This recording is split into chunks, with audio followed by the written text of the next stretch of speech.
Good morning, students. Today I am going to explain about the economic conditions of the post-Shatavahana period. In previous video, we shall discuss about the administration system of the post-Shatavahana period. What type of administration should be followed by the various kingdoms during the time of post-Shatavahana. Let it. In this class, I am going to explain about the economic conditions of the post-Shatavahana period. Okay, students, I mentioned some key points about economic conditions of the post-Shatavahana period on the board. The first one, land tax.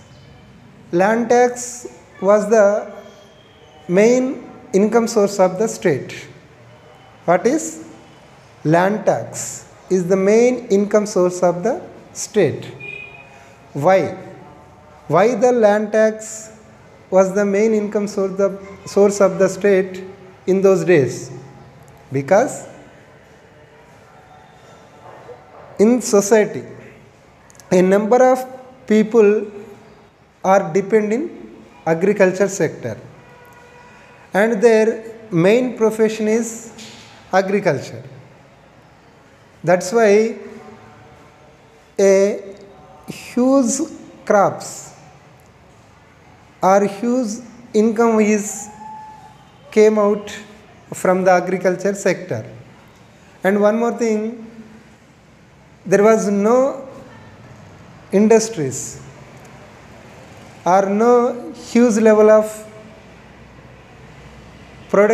goods producing industries are not developed. That's why the agriculture sector was provided a lot of income to the state. So that's why the land tax was the main income source of the state in those days. Okay, here 1/12 was the land tax collecting by the officers. Okay, next, agriculture. Here the view of economy of the state, agriculture is played a key role. That's why the kings developed agriculture sector and also provided irrigation facilities by the cultivating land and for the crop production. That's why the agriculture sector was growing a huge level. Okay. Here I mentioned some type of various lands during the time of post-Shatavahana period. One is black soils. Black soils nowadays also played a key role, especially this type of lands situated in a lot of region in Telangana between Godavari river to Krishna river. And another type of land, Neeru Nela. Neeru Nela. And the third one, Kshetra. Kshetra are wetland. There is no irrigation facilities. And Rajya Bhumi. Rajya Bhumi known as Royal Lands. Royal Lands was directly observed by the king. And Puvina Toda. Puvina Tota was another type of land. This type of lands were mostly useful to the horticulture or cultivating the various type of flowers. So these are the types of lands in post-Shatavahana period. So here the part of main income source of the state, the rulers are encouraged to provided irrigation facilities to lot of acres. That's why they were built a number of tanks and canals. By the construction of tanks and canals and provided irrigation facilities and to producing a huge level crops.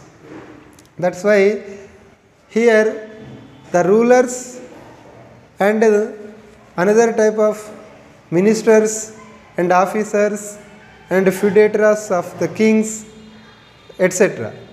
They were built a number of tanks and lakes in various regions and various period. Here I mentioned some examples of tanks.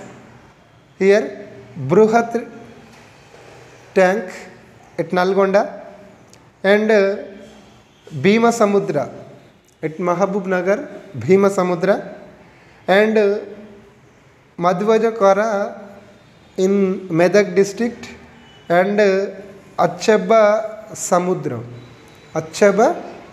in Karimnagar district. These are the most flourished tanks during the time of post Shatavahana period. Now some tanks are disappeared, but now are mostly existence in cultivating of lands or providing of irrigation facilities nowadays also. So this is the information about agriculture. Now I am going to explain about the taxation of the post Shatavahana period. What type of taxes should be collected from the people by the various officers of various kingdoms. Here I mentioned some taxes here. Write down the students. Here, what is the main income source of the state during the time of post Shatavahana period? Yes, right, land tax. How much collected? 1/6 was collected as a land tax by the officers.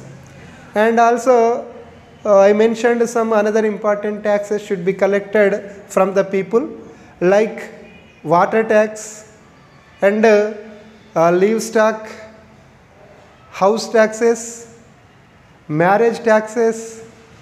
This was very funny. Marriage taxes also collected should be collected from the people by the officers in those days. Marriage taxes and professional taxes also there.